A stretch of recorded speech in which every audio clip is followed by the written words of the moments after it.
নমস্কার। আজকে আমরা যে বিষয়টা নিয়ে আলোচনা করব, এটার বহু অনুরোধ আমি পেয়েছি।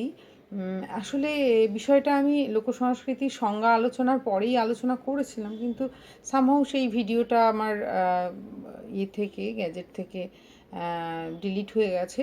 তো কিন্তু তারপরে এত অনুরোধ আসছে যে আমি এটা আবার নতুন করে ভিডিও করছি আজকে। বিষয়টা হচ্ছে লোকসংস্কৃতির বৈশিষ্ট্য, ক্যারেক্টারিস্টিক্স অফ ফোকলোর। লোকসংস্কৃতিকে বুঝতে গেলে, জানতে গেলে, লোকসংস্কৃতির উপাদানগুলোকে চিনতে গেলে, আইডেন্টিফাই করতে চাইলে আমাদের এই বিষয়ক যে ধারণাটা সেটা খুব জরুরি।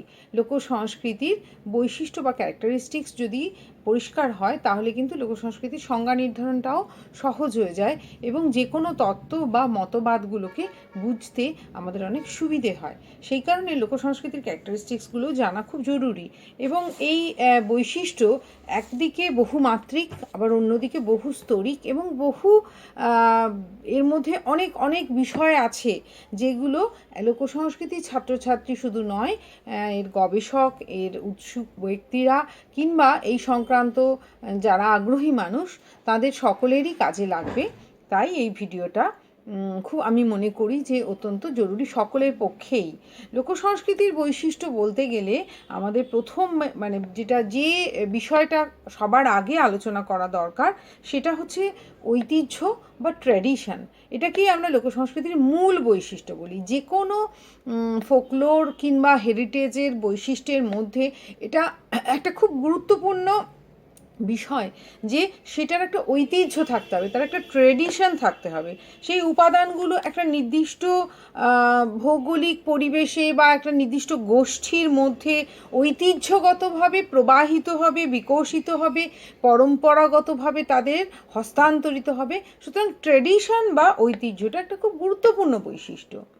দ্বিতীয়ত, লোকসংস্কৃতির যে কোনো বৈশিষ্ট্য একটা যে কোনো লোকসংস্কৃতির উপাদান একটা নির্দিষ্ট গোষ্ঠীর মধ্যে থাকবে। আগে এটাকে সংহত একটা সমাজ বা সংহত গোষ্ঠী বলা হতো। আজকাল আমরা এটুকুনি মনে করি বিশ্ব লোকসংস্কৃতি চর্চার পরিপ্রেক্ষিতে যে কোনো একটা কোনো কিছু নিরিখে, সেটা ভাষাগত মিলের কারণে, ধর্মগত মিলের কারণে, অন্য কোনো বৈশিষ্ট্যে, ভৌগোলিক বৈশিষ্ট্যের কারণে, কোনো গোষ্ঠীগত মিলের কারণে, যে কোনো একটা মিলের কারণে যে একটা গ্রুপ বা গোষ্ঠী আমরা চিহ্নিত করি, সেই গোষ্ঠীর সেটা নিজস্ব উপাদান হবে। অর্থাৎ একটা সংহত গোষ্ঠী বা একটা যাই হোক জনগোষ্ঠীর কথা এখানে বলা হচ্ছে। অনেক সময়ে সেটা নির্দিষ্ট একটা এথনিক গ্রুপ নাও হতে পারে সেটা একটা ছাত্র দল, অথবা একটা কৃষক সমাজ, অথবা পার্টিকুলার কোনো আর্টিজেন গ্রুপ, সমমনস্ক সমবৈশিষ্ট্য সম্পন্ন কোনো একটা গোষ্ঠী যাদের কোনো একটা মিল রয়েছে। যেমন রাজবংশীদের লোকসংস্কৃতি হচ্ছে ভাওয়াইয়া গান, অর্থাৎ এখানে রাজবংশী গোষ্ঠী সম্পর্কেই বলা হলো। এছাড়া লোকসংস্কৃতির আরেকটা গুরুত্বপূর্ণ বৈশিষ্ট্য হচ্ছে সেটা একটা নির্দিষ্ট ভৌগোলিক অঞ্চলে উদ্ভূত হবে, প্রবাহিত হবে বংশ থেকে বংশান্তরে কিংবা প্রজন্ম থেকে প্রজন্মান্তরে, এবং প্রতিপালিত হবে ওই নির্দিষ্ট ভৌগোলিক অঞ্চলের মধ্যে।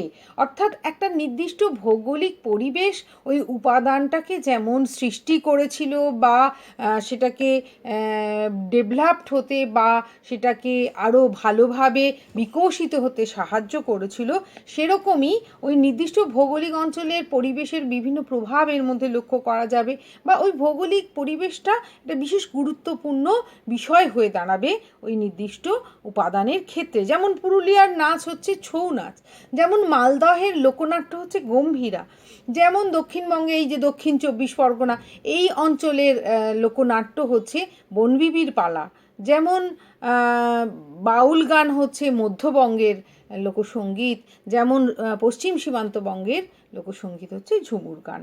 অর্থাৎ নির্দিষ্ট একটা ভৌগোলিক অঞ্চলে সাধারণত এই উপাদানগুলো সৃষ্টি হয়, হস্তান্তরিত হয় এবং বিকশিত হয়। লোকসংস্কৃতির অন্যতম বৈশিষ্ট্য হচ্ছে তার প্রতীক, চিহ্ন কিংবা পার্টিকুলার কিছু নির্দিষ্ট রূপকের ব্যবহার। এই যে প্রতীক বা চিহ্ন, এগুলো হস্তান্তরিত হয় বিভিন্ন নির্দিষ্ট সম্প্রদায়ের মধ্যে তাদের অসচেতন মানসচর্চার সূত্রে। সংশ্লিষ্ট এই গোষ্ঠী বা সম্প্রদায়ের কাছে এই প্রতীক চিহ্নগুলো বিশেষভাবে একটা নির্দিষ্ট মানে অর্থবহ নির্দিষ্ট অর্থকে সেটা বহন করে চলে, কিন্তু অন্য কারোর কাছে সেটা রহস্যময় মনে হতে পারে। যেমন হিন্দুদের ক্ষেত্রে স্বস্তিক চিহ্ন, খ্রিস্টানদের ক্ষেত্রে ক্রস চিহ্ন, কিংবা হিন্দু বাঙালিদের কাছে লক্ষ্মীর পায়ের একটা বিশেষ তাৎপর্য আছে। এই যে বিশেষ প্রতীক, বিশেষ চিহ্ন, আমরা জানি আদিবাসী সম্প্রদায়ের মানুষের কাছে উল্কি গাত্র চিত্র, যেটা সেই উল্কির এক একটা বিভিন্ন রকম মানে বৈশিষ্ট্য আছে। হয়তো থুতনিতে 3টে ফুটকি দেওয়া হচ্ছে, চোখের পাশে তো 5টা ফুটকি দেওয়া হচ্ছে, নির্দিষ্ট বয়সে দেওয়া হয়, নির্দিষ্ট মানে একটা জীবনের বিভিন্ন পর্যায়ে দেওয়া হয়। এগুলো প্রত্যেকটার কিছু নির্দিষ্ট তাৎপর্য আছে, কিছু অর্থ আছে সেই গোষ্ঠীর কাছেই। হ্যাঁ, এই যে তার প্রতীক চিহ্ন রূপক একটা অলংকার, এই যে এগুলোর ব্যবহার, এটা লোকসংস্কৃতির খুবই গুরুত্বপূর্ণ বৈশিষ্ট্য। হ্যাঁ, এটা পৃথিবীর প্রেক্ষিতে আমরা যদি দেখি বিভিন্ন গোষ্ঠীর মধ্যে বিভিন্ন ধরনের এই ধরনের প্রতীক চিহ্ন, যেমন মানে আমরা জানি যে এটা ধর্মীয় গোষ্ঠী হচ্ছে খ্রিস্টান, তারা যখন এরকম করেন তখন এটাকে ক্রস চিহ্নকে বোঝায়, ক্রুসিফায়েড দেবতাকে, তাদের ক্রুসিফায়েড যে যীশু খ্রিস্ট ক্রাইস্টকে বোঝায়। ঠিক সেরকম আমরা হিন্দুরা হাত জোড়ো করে যখন এরকম মানে একটা জেস্চার দেখাই, তখন তার মানে হচ্ছে আমরা নমস্কার জানাচ্ছি ঈশ্বরকেও হতে পারে, ঈশ্বরকে হলে আমরা সেই হাতটা আবার মাথায় ঠেকাই। হ্যাঁ, এই প্রত্যেকটা যে অঙ্গভঙ্গি বা প্রতীক বা চিহ্ন, এর কিছু তাৎপর্য বা বৈশিষ্ট্য বা মানে বিশেষ অর্থ থাকে ওই নির্দিষ্ট গোষ্ঠীর কাছে। লোকসংস্কৃতির আরেকটা গুরুত্বপূর্ণ বৈশিষ্ট্য হচ্ছে তার স্বতঃস্ফূর্ততা। অসচেতন সৃষ্টি প্রক্রিয়ায় এই উপাদানগুলো উদ্ভূত হয়, ক্রমবিবর্তিত হতে থাকে, এবং তার যে সৃজন ক্রিয়া সমস্ত পুরো বিষয়টার মধ্যেই একটা মানে স্বতঃস্ফূর্ততা থাকে, কোনো সচেতন মনের সেই ক্রিয়েশন সেটা নয়। বেশিরভাগ ক্ষেত্রেই তারা তাদের বংশ পরম্পরায় একটা কাজকে করে চলে নির্দিষ্ট সময়ে, নির্দিষ্ট উপলক্ষে, নির্দিষ্ট পূজা পার্বণ ইত্যাদি কারণে। তো এই কারণেই এর মধ্যে যে স্বতঃস্ফূর্ততাটা থাকে, যেটা কিনা আমরা এলিট ক্লাসের বা তথাকথিত ধ্রুপদী যে সংস্কৃতি, ধ্রুপদী সাহিত্যের ক্ষেত্রে আমরা কিন্তু এই ধরনের অসচেতন ভাবটা দেখি না, বরং সেখানে একটা সচেতনতা থাকে, অনেক সময় চেষ্টাকৃত সচেতনতা থাকে। যা বলছিলাম যে লোকসংস্কৃতির অন্যতম বৈশিষ্ট্য হচ্ছে তার স্বতঃস্ফূর্ততা, এবং এই স্বতঃস্ফূর্ততা যেমন একটা উদাহরণ দিই, যে একটা বিয়ে বাড়িতে যখন একটা গান হচ্ছে, বিয়ের গান যখন এখন তো আজকাল তো মাইকে বা বক্সে গান বাজে, কিন্তু যখন মেয়েরা ধামাইল, যেমন পূর্ববঙ্গে ধামাইল গাইতো, বা এখনও মুর্শিদাবাদের কোথাও কোথাও মুসলিম বিয়ের গান শোনা যায় বিয়ে বাড়িতে। তো এই যে গানটা যখন গাওয়া হচ্ছে তখন মানে কে ভালো গায়, কে মন্দ গায়, কে প্রশংসা করলো, এইসবের দিকে না, গানটা গাওয়ার আনন্দে গাওয়া হচ্ছে, বিশেষ একটা রিচুয়ালস হিসাবে গাওয়া হচ্ছে। গানগুলোর মূল উদ্দেশ্য অশুভকে তাড়ানো, যে মানে পাত্র পাত্রী তাদের জীবনটা যাতে মঙ্গলদায়ক হয়, শুভ হয়, ভালো হয়, সমস্ত অশুভ শক্তি যাতে বিনাশিত হয়, সেই কারণেই গানটা গাওয়া। এবং সেই গানটা যখন গায় তখন সকলে তাতে অংশগ্রহণ করে, কে ভালো গলায়, তার সুর আছে কি নেই, ওসব বিচার্য নয়। মূল কথাটাই হচ্ছে স্বতঃস্ফূর্ততা। যখন বাড়িতে লক্ষ্মী পুজো হয়, আমরা যখন আলপনাটা আঁকি, তখন তার মধ্যে সেই যে একটা চেষ্টাকৃত আঁকার যে একটা শিল্পী যখন আঁকেন, তার আঁকার মধ্যে যে একটা মানে থাকে, ইচ্ছা থাকে যে এটা অনেক লোক দেখবেন, অনেক প্রশংসা পাবে, অথবা অনেক অর্থমূল্য তার থেকে আসবে, এরকম কোনো ভাবনা কাজ করে না সেই আলপনা যে আঁকছে। হ্যাঁ, গৃহের মঙ্গলার্থে, গৃহকে মানে বড়জোর তার মধ্যে একটা নান্দনিকতার বিকাশ ঘটুক, এইটুকুনি ইচ্ছা থাকে, আর বেশি কিছু নয়। তো লোকসংস্কৃতির উপাদানগুলো এরকমই মানে একটা বিশেষ বৈশিষ্ট্য রয়েছে, যে সেটার মধ্যে আপাতভাবে অনেক সময় মনে হচ্ছে যে খুব সহজ সরল, খুব অনাড়ম্বর বিষয়টা, হ্যাঁ, খুব সহজে সেটা প্রকাশিত হয়। তার রূপটা খুব সহজ সরল, যেমন একটা কবিতা যখন কোনো কবি লিখছেন, সে রবীন্দ্রনাথ হোক, নজরুল হন বা জয় গোস্বামী হন, সেই লেখার মধ্যে একটা নান্দনিকতা থাকবে, একটা মানে ব্যাকরণগত যে বৈশিষ্ট্য সেগুলো বজায় থাকবে, তার মধ্যে অনেক সময় অনেক জটিল ভাবনা, গভীর দার্শনিকতা তার মধ্যে প্রকাশিত হয়। কিন্তু লোক সমাজের যে মানে কবির যে সৃষ্টি, তার মধ্যে খুব সহজ সারল্য থাকে। খুব ছোট্ট ছোট্ট বিষয়কে ছড়াতেই আমরা দেখেছি একেবারে তার রোজকার দেখা কিছু দৃশ্য, কিছু ভাবনা, সেগুলোর মধ্যে অত্যন্ত সারল্য তার বৈশিষ্ট্য। যেমন গানের মধ্যেও আমরা দেখেছি যে অত্যন্ত সারল্য থাকে, তার কথাগুলো একেবারে রোজকার আটপৌরে সংলাপ মনে হয়। আরে আরে সাংনা মারলু কেনে, ভাইয়া গানে বলা হচ্ছে, ভাতের দুঃখে ওরে সাংনা কাইনত বসিনু মুই, আজ কোন দোষতে দুয়ার বান্ধি মারলো মোকে তুই, মোকো মারলু ভালো করলু ছক মারলু কেন, আরে আরে সাংনামকে মারলি কেন, দ্বিতীয় বিয়ের যে স্বামী তাকে সাংনা বলে, মারলি কেন, আমি তোকে বিয়ে করছি কেন না, আমার মানে ভাত দেওয়ার মতো কেউ ছিল না, ভাতের দুঃখে ওরে সাংনা কাইনত বসিনু, দ্বিতীয়বার আমি বিয়ে করেছি, আজকে আমি তুই দরজা বন্ধ করে তুই আমি মারলি, আমাকে মারলি, আমার বাচ্চাটাকেও পর্যন্ত মারলি। হয়তো প্রথম বিবাহের যে সন্তান তাকে নিয়েই সে এই স্বামীকে মেনে নিয়েছিল, তো সেই সন্তানকেও আজ মেরেছে, তার খুব খারাপ লাগছে। মনে হচ্ছে না এটা কোনো গানের কথা। আকাশ প্রদীপ জলে দূরের তারার পানে চেয়ে, সেই যে একটা মানে নান্দনিক প্রকাশ গানের ভাষার, সেটা এখানে নেই। খুব সহজ সরলভাবে তার রোজকার কথা বলছে। হি একটু গুছা মার দিলি তলে দুটি ভাত দে, বধূ আমার কাঁদে সারা রাত। গানের মধ্যে বলছে যে আমি তোকে মার চেয়েছিলাম, তো মারই দিলি বাবু, একটু তলায় ভাত দিলি না, আমার বউটা সারা রাত কাঁদছে, পোয়াতি বউ। তো সেই গানের মধ্যে একেবারে তাদের জীবনের অনাড়ম্বর যে দারিদ্র যন্ত্রণা, মানে প্রত্যক্ষ যে বাস্তব কঠোর বাস্তবতা, সেটা ফুটে ওঠে। সেটা এত সহজ ভাষায় সরলভাবে একটা আলপনার মধ্যে যে সারল্য, এই যে কিছুদিন আগেই বাদনা পরব, মানে বাদনা পরবের আলপনাগুলো ফেসবুকেও আসছিল, কি সহজে হাতে শুধুমাত্র চালের গুঁড়ো নিয়ে একটা সরল রেখায় সেটা ছড়িয়ে দেওয়া হচ্ছে সারা উঠোন জুড়ে। ওই 3-4টে যে আঙুলের থেকে ঝরে পড়া যে আলপনার দাগে, হ্যাঁ, একটা মানে অদ্ভুত একটা জ্যামিতিক বৈশিষ্ট্য সেখানে সৃষ্টি হচ্ছে। কিন্তু এত সরল সেই রেখাগুলো, অথচ সব মিলিয়ে একটা অসাধারণ কিছু সৃষ্টি করছে। এটা লোক সংস্কৃতির একটা বৈশিষ্ট্য। সেখানে ঘোড়া ঠিক ঘোড়ার মতো হবে না, তার 4টে পা থাকলেই হয়ে গেল। এই যে মানতের ঘোড়া, ছলনের ঘোড়া, হাতি, কত সহজ সরলভাবে সেগুলো প্রকাশ করা হয়। তার মধ্যে যে বাস্তবতাকে কঠোরভাবে মানতে হবে, বাস্তবতাকে কঠোরভাবে ফুটিয়ে তুলতে হবে, এমন কোনো মানে বাধ্যবাধকতা নেই। মানুষ আঁকার জন্য 2 হাত 2 পা একটা বডির মতো হলেই সেটা হয়ে যাবে। তো এই সারল্য লোকসংস্কৃতির অত্যন্ত গুরুত্বপূর্ণ বৈশিষ্ট্য। সহজ ভাব তার বৈশিষ্ট্য, তার সরল কথা, সরল অভিব্যক্তি তার বৈশিষ্ট্য। এটা গেল একটা বৈশিষ্ট্য।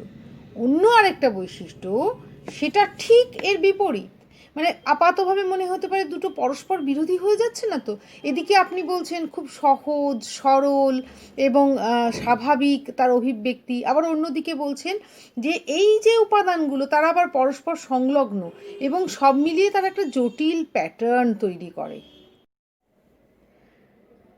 আপাতভাবে মনে হবে যে একদিকে বলছি সহজ সরল, অন্যদিকে আবার বলছি পরস্পর সংলগ্ন জটিল একটা প্যাটার্ন। এই ব্যাপারটা কি?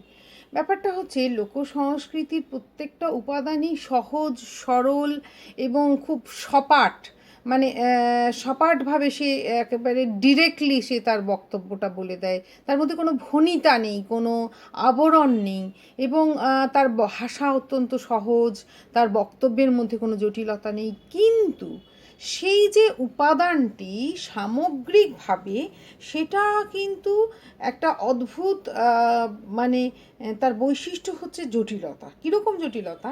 যেমন একটা গান আমি ধরে নিলাম, বাউল গান। বাউল গান বলতে কাকে বোঝায়? বাউল গান বলতে কেউ একটা বাউল গান লিখে এনে আমাকে দিতে পারে, আমাকে বলতে পারে যে এটাই বাউল গান। দেখেছি রূপসাগরে মনের মানুষ কাঁচা সোনা, তারে ধরি ধরি মনে করি ধরতে গেলে ধরা দেয় না, এই গানটাই হচ্ছে বাউল গান। বেশ, তাহলে বাউল যদি গান হয়, এটা তো একটা কবিতা হয়ে গেল। হ্যাঁ, গান যদি হয় তাহলে একটা সুর থাকবে। তখন সেই গানটা হয়তো আমাকে কেউ গেয়ে শোনালো, তার যে সুর কাঠামো সেটাকে ঠিকঠাকভাবে সেই টিউন স্ট্রাকচারটাকে রক্ষা করে সেই সুরটা আমাকে গেয়ে শোনালো। তখন আমি বলবো হ্যাঁ, এটা বাউল গান। কিন্তু এটাই কি বাউল গান? এই টেক্সটটা তো বাউল গান নয়, সেটা বোঝা গেল। এই যে আমাকে শোনালে তুমি, সেটা কি বাউল গান? না, সেটাও বাউল গান নয়। বাউল একটা নির্দিষ্ট ধর্ম সম্প্রদায়, একটা মাইনর রিলিজিয়াস সেক্ট। একটা গৌণ ধর্ম সম্প্রদায়, তাদের একটা নিজস্ব তত্ত্ব কথা, তাদের নিজস্ব যে সাধন মার্গের গভীর ভাবনা এই গানের মধ্যে দিয়ে প্রকাশিত হয়। সুতরাং একটা বাউল যতক্ষণ না গানটা গাইছে ততক্ষণ বাউল গানটা বাউল গান হয়ে উঠছে না। তো বাউল যখন গানটা গাইছে সে বসে গায় না নর্মালি, তিনি তার হাতে একতারা বা গুবগুবিটি বাজিয়ে একটা বিশেষ নৃত্য ভঙ্গিমায় নেচে নেচে গান। তার পরনে কী থাকে, বিশেষ ধরনের জোব্বা থাকে, আলখাল্লা থাকে, অনেক সময় সেটা তালিমারা আলখাল্লা হতে পারে, সেটা গেরুয়া বেশ হতে পারে, তার হাতে একতারা থাকতে পারে, তার হাতে গুবগুবি থাকতে পারে, তার সঙ্গে খমক থাকতে পারে, পায়ে ঘুঙুর থাকতে পারে। পূর্ববঙ্গ, উত্তরবঙ্গ, দক্ষিণবঙ্গ বাউলের ভেদ পাল্টে যায়। তার সাধন মার্গ অনুসারে তার গলার মালাটা হতে পারে নারকেলের মানে মালা দিয়ে তৈরি, অথবা হতে পারে কোনো পার্টিকুলার পাথর দিয়ে তৈরি। সাধন মার্গে যে স্তরে তিনি থাকেন তার গলার মালাটা, এই সব মিলিয়ে কিন্তু এই যে বাদ্যযন্ত্রের বোল, এই যে বিশেষ নৃত্যভঙ্গিমা, এই যে সঙ্গীত, এই যে তার মনের ভাব, এই যে তার মানে বাউলের যে তত্ত্বকথা, এই যে তার টেক্সট, তার যে বক্তব্য, আপাতভাবে সাধারণ মানুষের কাছে যে ভাষাটা পৌঁছায়, সেই যে ভাষা, তার যে সুর, সব মিলিয়ে কিন্তু একটা বাউল গান। অর্থাৎ বাউল গান মানে একটা ছোট্ট উপাদান, সেটাকে আমি এত সহজ সরলভাবে বলে দিতে পারি না। এটা একটা অভিকরণ শিল্প, এটা একটা performing art, not only performing art. তাহলে কি, তাহলে কি এটা ওরাল লিটারেচার? হ্যাঁ, ওরাল লিটারেচার তো বটেই, কেন তার যে টেক্সটটা সেটার মধ্যে ওরাল লিটারেচারের বৈশিষ্ট্য আছে বই কি, তার মধ্যে সেই মানে ওরাল এক্সপ্রেশন, সেটা একটা ভার্বাল আর্ট তো বটেই। আবার তার যে গানটা পরিবেশন করা হচ্ছে, যেহেতু সেটা পরিবেশ্য করা হয়ে যাচ্ছে, যেহেতু সেটা পারফরমেন্স হয়ে যাচ্ছে, সুতরাং সেটাকে আমি বলতে পারি ফোক পারফর্মিং আর্টের মধ্যে, এই সেক্টরের মধ্যে সে থাকতে পারে। আবার তার মধ্যে কিছু বিশ্বাস, কিছু সংস্কার, কিছু তত্ত্ব কথা, বাউলের কিছু নির্দিষ্ট রিচুয়ালিস্টিক বিষয় থাকে, তাহলে সেক্ষেত্রে এটা মানে রিচুয়ালস অ্যান্ড কাস্টমসের সেক্টরেও পড়তে পারে। আবার তার যে পোশাক, তার যে গয়না, তার যে বাদ্যযন্ত্র, এগুলো তো মেটেরিয়ালাইজড ফোকলোর, বস্তুগত লোক সংস্কৃতি। সুতরাং এটাকে আমি সেই সেক্টরের আন্ডারেও ফেলতে পারি। তাহলে একটা উপাদান কতগুলো সেক্টরকে ছুঁয়ে রয়েছে, এটাই হচ্ছে, এটাকেই বলছি যে সব মিলিয়ে একটা জটিল প্যাটার্ন তৈরি করে। আমি একটা ব্রত পালন করব বাড়িতে ঠিক করেছি, ইতুব্রত। সেই ব্রতের কিছু ছড়া আছে, সেই ব্রতের কিছু ব্রত কথা আছে, সেটা তাহলে ওরাল লিটারেচারের মধ্যে পড়ছে। সেই ব্রতের যে বিশ্বাসের দিকটা, সংস্কারের দিকটা, কৃত্যের দিকটা, সেটা তাহলে সেই রিচুয়ালিস্ট, সে তার যে বিলিফ সিস্টেমের মধ্যে, সেই সেক্টরের মধ্যে পড়বে। তার যে সুন্দর সুন্দর আলপনা, তার জন্য যে কিছু মানে মানে উপাচার দিচ্ছি আমি, কিছু ফল মূল, ফুল, তুলসী পাতা, দুর্ব ইত্যাদি প্রভৃতি, একটা হয়তো মানে কিছু পুকুর কাটছি বা কিছু একটা জায়গা নিকাচ্ছি, উনুন পরিষ্কার, এই কিছু একটা জায়গায় হয়তো গোবর দিয়ে মাটি দিয়ে ছড়া দিচ্ছি, এই যে পুরো কাজটা করছি, এইগুলো আবার কিন্তু আমার বস্তুগত লোক সংস্কৃতির মধ্যে পড়ে যাবে। তাহলে একটা জিনিস কিন্তু ব্রত মানে শুধু ব্রত নয়, ব্রতর সঙ্গে তাকে ছুঁয়ে আছে আরও অনেকগুলো সেক্টর। সেই জন্যেই সব মিলিয়ে ব্রত জিনিসটা আসলে কিন্তু অত্যন্ত জটিল একটা প্যাটার্ন তৈরি করে। একটা মাত্র উপাদান কখনো একটা উপাদান নয়, সেটা আসলে একটা জটিল অনেকগুলো উপাদানের সমাহার। এটা লোকসংস্কৃতির যে কোনো উপাদানের ক্ষেত্রেই প্রযোজ্য। তো এই কটি বৈশিষ্ট্য দিয়ে আজকে আমরা আমাদের প্রথম পর্বটা এখানেই শেষ করব। এর পরবর্তী পর্বে আমরা বাকি চেষ্টা করছি যে দ্বিতীয় পর্বের মধ্যেই আমরা আমাদের বাকি বৈশিষ্ট্যগুলোকে যাতে আলোচনা করে দিতে পারি।